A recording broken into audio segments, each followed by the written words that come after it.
Right, ఇక బాలాపూర్ గణేష్ దగ్గర నుంచి మరిన్ని డీటెయిల్స్ మనకి సదా లైవ్ లో అందిస్తారు. సదా, ఏర్పాట్లు ఎలా జరుగుతున్నాయి? ఈ పూజ అనంతరం వినాయకుడిని ఇక్కడి నుంచి ఆ క్రేన్ ద్వారా భారీ క్రేన్ తీసుకొచ్చారు. సో ఈ క్రేన్ ద్వారా ఇక్కడి నుంచి వినాయకుడిని DCM లో పెట్టేసి వినాయకుడిని ఇక్కడి నుంచి తీసుకెళ్తారు. సో కాసేపటి క్రితమే ఈ గణేషుని పూజ అయితే ఇక్కడ స్టార్ట్ అయింది. So almost half an hour పాటు ఈ పూజ జరుగుతుందని ఇక్కడ ఉన్న వాళ్ళైతే చెప్తున్నారు. సో ఈ పూజ అనంతరం వినాయకుడిని అయితే ఇక్కడనే ఒక భారీ క్రేన్ ఆల్రెడీ ఇప్పటికే ఇక్కడికి చేరుకుంది.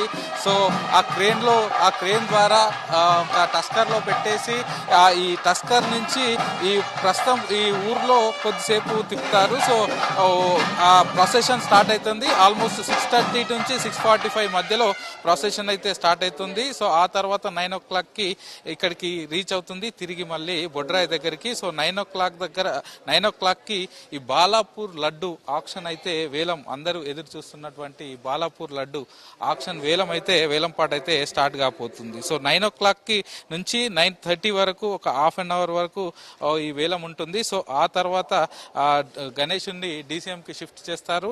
DCM కు షిఫ్ట్ చేసిన అనంతరం ఇక్కడ నుంచి నెక్స్ట్ వినాయకుని విగ్రహం అయితే సిటీలోకి మూవ్ అవుతుంది. సో ఇక్కడ నుంచి నెక్స్ట్ చాంద్రాయణగుట్ట నుంచి ఫస్ట్ ఇక్కడ నుంచి కట్టమైసమ్మ టెంపుల్, అక్కడ నుంచి Keshavagiri, next Chandrayangutta X road, Mahabub Nagar X road, Engine Bowli, Aliabad, Nagulchinta junction, Himmatpura, Charminar మీదుగా సిటీలోకి ఎంటర్ అవుతుంది. సో ఆ తర్వాత Madina cross road, Afzalgunj, MJ market, Abids GPO, BJR విగ్రహం, Basheerbagh cross road, Liberty, Ambedkar statue నుంచి హుసేన్ సాగర్ వరకు అయితే ఈ బాలాపూర్ విగ్రహం వెళ్తుంది. సో ఇప్పటికే ఖైరతాబాద్ పనులు అక్కడ స్టార్ట్ అవుతున్నాయి. సో ఖైరతాబాద్ విగ్రహం పడిన వెంటనే నెక్స్ట్ బాలాపూర్ విగ్రహం అక్కడికి రీచ్ అయ్యేలాగానైతే ప్రస్తుతానికి అధికారులు అంతా రెడీ చేస్తున్నారు. సో ఇప్పటికే పోలీసులు ఈ రూట్ మ్యాప్ ఇక్కడి నుంచి హుసేన్ సాగర్ వరకు ఉన్నటువంటి రూట్ మ్యాప్ అంతా కూడా ఇన్స్పెక్షన్ చేశారు, అంతా రెడీ చేశారు.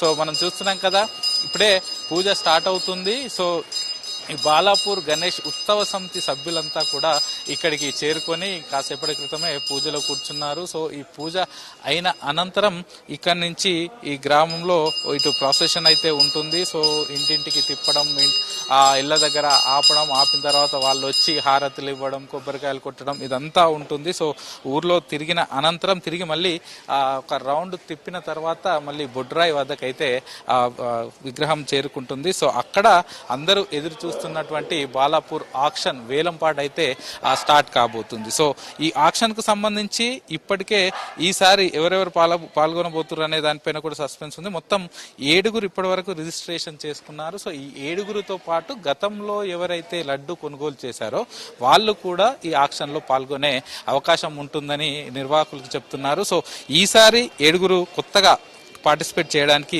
రెడీగా ఉన్నారు. సో వాళ్ళంతా కూడా గతంలో ఎంతైతే లడ్డు వేలంలో వెళ్ళిందో సో అంతా డబ్బులు డిపాజిట్ చేయాలనే నిబంధన ఉంది. సో వీళ్ళంతా కూడా గతంలో కొలను శంకర్ రెడ్డి 2024లో 30,01,000 రూపాయలకు లడ్డూని దక్కించుకున్నారు. సో అదే డిపాజిట్ ని ఇప్పుడు వీళ్ళంతా కూడా కొత్తగా వచ్చేవారు 30,01,000 రూపాయలు వీళ్ళ దగ్గర డిపాజిట్ చేయాలి. ఒకవేళ వాళ్ళు ఆక్షన్ లో లడ్డు గెలుచుకుంటే మిగతా ఇంకా ఎంత డబ్బులు ఇవ్వాలో అవి కూడా కలిపి ఆల్రెడీ డిపాజిట్ చేసిన డబ్బులు తీసుకుంటారు. ఇక ఇది కాకుండా ఇక మళ్ళీ పాతగా ఆల్రెడీ కొనుగోలు చేసిన వాళ్ళు ఉంటారు, గతంలో వేలంలో లడ్డు దక్కించుకున్న వాళ్ళు ఉంటారు. సో వాళ్ళు కూడా పార్టిసిపేట్ చేయొచ్చు అని చెప్తున్నారు. సో ఇప్పుడు కొత్తగా ఎవరెవరు వచ్చారనే ఒక లిస్ట్ చూసుకుంటే మర్రి రవికిరణ్ రెడ్డి, ఈయన చంపాపేటకు సంబంధించిన వ్యక్తి, అలాగే ఇటు ఒకటి అర్బన్ గ్రూప్ సామ ప్రణీత్ రెడ్డి కూడా ఈసారి పార్టిసిపేట్ చేస్తున్నారు. లింగాల దశరథ్ గౌడ్ కర్మన్ ఘాట్కి సంబంధించిన వ్యక్తి, కంచర్ల శివారెడ్డి కర్మన్ ఘాట్కి సంబంధించిన వ్యక్తి, సామ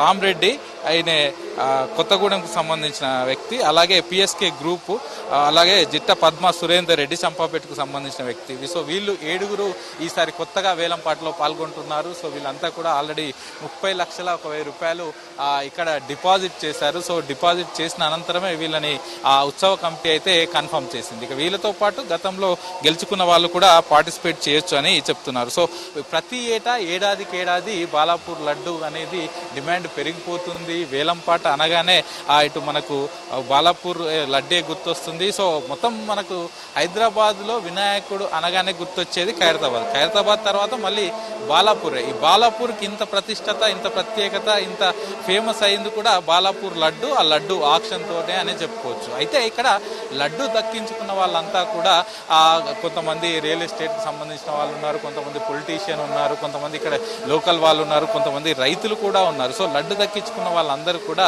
వాళ్ళకు ఈ లడ్డు తీసుకున్నప్పుడల్లా అదృష్టం కలిసి రావడం, అంతా మంచి జరగడం అనే ఒకటి ఉంది. సో దాంతో ఈ లడ్డు కోసం ఇంతగా పోటీ పడతారు, లక్షలు పెట్టుకుంటూ వస్తున్నారు. సో దీనికోసమే ప్రస్తుతానికి పబ్లిక్ అంతా చూస్తున్నారు. అయితే ఈ ఆక్షన్ ప్రాసెస్ అనేది, ఈ వేలంపాట ప్రాసెస్ అనేది 9:30కి స్టార్ట్ కాబోతుంది.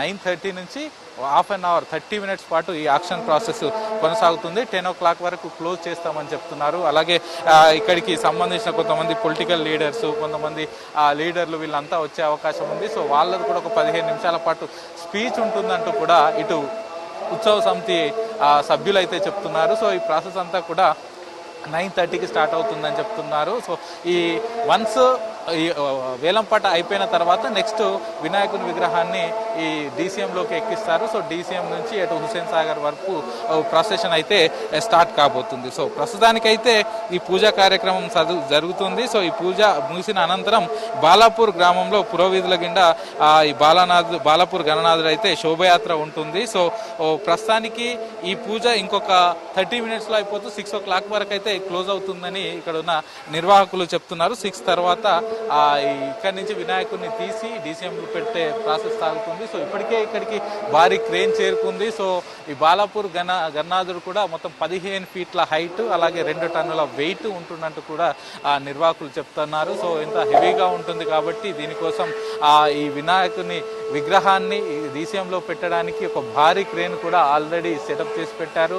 అలాగే శోభయాత్ర జరిగే టస్కర్ కూడా ఆల్రెడీ ఇక్కడికి వచ్చి చేరుకుంది. సో పూజ అనంతరం ఈ ప్రాసెస్ అంతా స్టార్ట్ అయ్యే అవకాశాలు ఉంది. సో ఈసారి బాలాపూర్ గణనాథుడు స్వర్ణగిరి ఆలయం సెటప్ అంతా కూడా చేశారు. ఇక్కడ స్వర్ణగిరి ఆలయం సెటప్ లో ఒక మంచి లుక్ వచ్చింది. చాలా పబ్లిక్ కూడా ఈసారి ఈ సిటీ అవుట్స్కట్స్ లో ఉన్నా కూడా సిటీ నుంచి అలాగే వివిధ డిస్ట్రిక్ట్స్ నుంచి కూడా ఇక్కడికి ఈ గణనాథుని వచ్చి దర్శించుకోవడానికి అన్ని ప్రాంతాల నుంచి వచ్చున్నారంటూ కూడా ఈ బాలాపూర్ గణేష్ ఉత్సవ సమితి సభ్యులైతే చెప్తున్నారు. సో మనం ప్రస్తుతానికైతే ఇది కంటిన్యూ అవుతుంది, ఈ ప్రాసెస్ అయితే కంటిన్యూ అవుతుంది. ఒకసారి ఈ లడ్డు విశిష్టత కానీ లడ్డు అసలు ఎప్పుడు స్టార్ట్ అయిందని తెలుసుకుంటే ఇది యాక్చువల్గా 1994లో ఇక్కడ లడ్డు వేలం స్టార్ట్ అయిపోయింది. సో 1994లోనే 32 ఏళ్ల క్రితమే, ఇది 32nd టైం.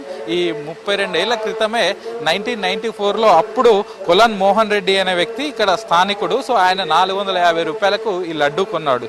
సో అలాగే ఇది కంటిన్యూగా వస్తుంది. సో ప్రస్తుతానికి 31సారి అంటే లాస్ట్ ఇయర్ 2024 30,001 లక్ష రూపాయలకు కొలను శంకర్ రెడ్డి దక్కించుకున్నాడు. అంతముందుకు దాసరి దయానంద్ రెడ్డి 27 లక్షలకు, అంతముందుకు వంగేటి లక్ష్మారెడ్డి 24 లక్షలకు, అంతముందుకు రమేష్ యాదవ్ 18 లక్షలకు, ఇలా ఎవ్రీ ఇయర్ ఆన్ ఇయర్ పెరుగుకుంటూ వస్తూనే ఉంది. సో అటు లడ్డు విశిష్టత పెరగడం, దానికి తగ్గట్టుగా ఇక్కడ వేలంపాట కూడా పెరుగుకుంటూనే వస్తుంది. సో అయితే ఈసారి ఎంతకు వెళ్తుంది, ఈసారి లడ్డు ఆక్షన్ ఎలా జరుగుతుంది అనే దానిపైన అయితే అందరూ ఎదురు చూస్తున్నారని చెప్పుకోవచ్చు. సో అయితే ఈ వేలం వేసిన ద్వారా వచ్చే లక్షల కొద్ది డబ్బు వస్తుంది కాబట్టి దీన్ని అంతా ఏం చేస్తారనేది కూడా పబ్లిక్ ఒకటి వీళ్ళు క్లారిటీ ఇస్తున్నారు.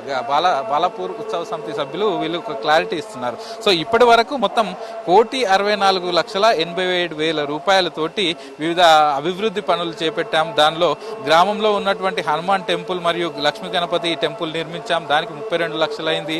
అలాగే గణేష్ మండపానికి ప్రస్తుతం మనం చూస్తున్నాం కదా, ఈ మండపానికి పూర్తిగా ఈ ల్యాండ్ కొనుగోలు చేయడం, అంటే బాలాపూర్ గణేష్ ఉత్సవ సమితి ఆధ్వర్యంలో ఈ ల్యాండ్ కొనుగోలు చేయడం, దాన్ని డెవలప్ చేయడం కోసం ఒక 66 లక్షలు అయింది. అలాగే ఇదే గ్రామంలో ఉన్నటువంటి హై స్కూల్ ని డెవలప్ చేశాం, దానికి 1,45,000 రూపాయలు అయింది. అలాగే ఇక్కడే ఉన్నటువంటి వేణుగోపాల స్వామిని డెవలప్ చేశాం, అక్కడ ఒక 1,12,000 రూపాయలు అయింది. అలాగే మహబూబ్ నగర్ లో గతంలో వరద వచ్చింది. సో అప్పుడు ఆ వరద బాధితుల కోసం కూడా మేము 1,00,000 రూపాయలు ఇచ్చామని చెప్తున్నారు. అలాగే ఇక్కడ పోచమ్మ టెంపుల్ నిర్మాణం కోసం ఒక 34 లక్షలు ఖర్చు చేశాం. చేశాము.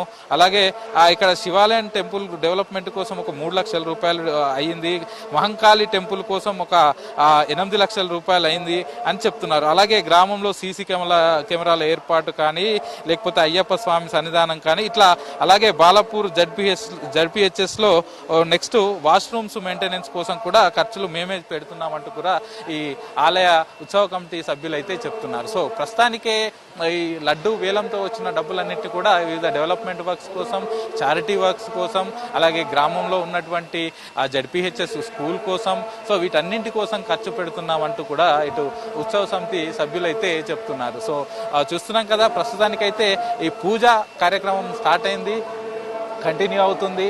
6 o'clock వరకు ఈ పూజా కార్యక్రమం అయితే జరుగుతుంది. 6 o'clock తర్వాత క్రేన్ ద్వారా ఈ మహావినాయకుడిని తీసి టస్కర్లోకి ఎక్కించి ఆ తర్వాత ఈ బాలాపూర్ గ్రామంలో శోభయాత్ర ఉంటుంది. ఈ శోభయాత్ర 9 o'clock వరకు ఉంటుంది. సో 9 o'clock తర్వాత ఇక్కడికి వచ్చినటువంటి విఐపీలు కానీ, లేకపోతే వచ్చిన లీడర్స్ తోటి ఒక 15 minutes పాటు వాళ్ళ స్పీచ్ ఉంటుంది. ఆ తర్వాత నెక్స్ట్ 9:30కి మాత్రం అందరు ఎదురు చూస్తున్నటువంటి వేలంపాట కార్యక్రమం అయితే ఉంటుందంటూ ఇక్కడ ఉన్న ఆలయ ఉత్సవ కమిటీ సభ్యులు అయితే చెప్తున్నారు. సో అందరూ ఎదురు చూస్తున్నారు. ఒకవైపు ఖైరతాబాద్ వినాయకుడు, మరోవైపు బాలాపూర్ గణేష్ వినాయకుడు. సో మరోవైపు ఖైరతాబాద్ వినాయకుడు పడి అందులో నిమజ్జనం అయిన వెంటనే బాలాపూర్ వినాయకుడిని కూడా నిమజ్జనం చేసేందుకు ఇటు పోలీసులు, అధికారులు అన్ని రకాల ఏర్పాట్లు అయితే చేస్తున్నారు. ఎందుకంటే ఇవి రెండు మేజర్, ఈ రెండు కీలక ఈ వినాయకులు నిమజ్జనం అయిన తర్వాత మిగతా విగ్రహాలన్నిటి కూడా తొందరగా చేయొచ్చు. ఇవి రెండు అయిపోతే మిగతా విగ్రహాల నిమజ్జనం ప్రాసెస్ కూడా తొందరగా కంప్లీట్ అవుతుంది. హుస్సేన్ సాగర్ చుట్టూ భారీగా వినాయకులు వస్తాయి కాబట్టి ఈ రెండింటిని తొందరగా కంప్లీట్ చేయడానికి అయితే అధికారులు ప్రస్తుతానికి వర్క్స్ అయితే చేస్తున్నారు. సో మనం చూస్తున్నాం కదా, ప్రస్తుతానికి పూజా కార్యక్రమం అయితే జరుగుతుంది. సో ఈ పూజా కార్యక్రమం అనంతరం అయితే ఆ శోభయాత్ర అయితే కొనసాగే అవకాశాలు కనిపిస్తున్నాయి. సో ఆ అనంతరం, శోభయాత్ర అనంతరం అందరూ ఎదురు చూస్తున్నటువంటి ఆక్షన్, లడ్డు ఆక్షన్ అయితే ఇక్కడ జరగనుంది. జ్యోతి, థ్యాంక్ యూ.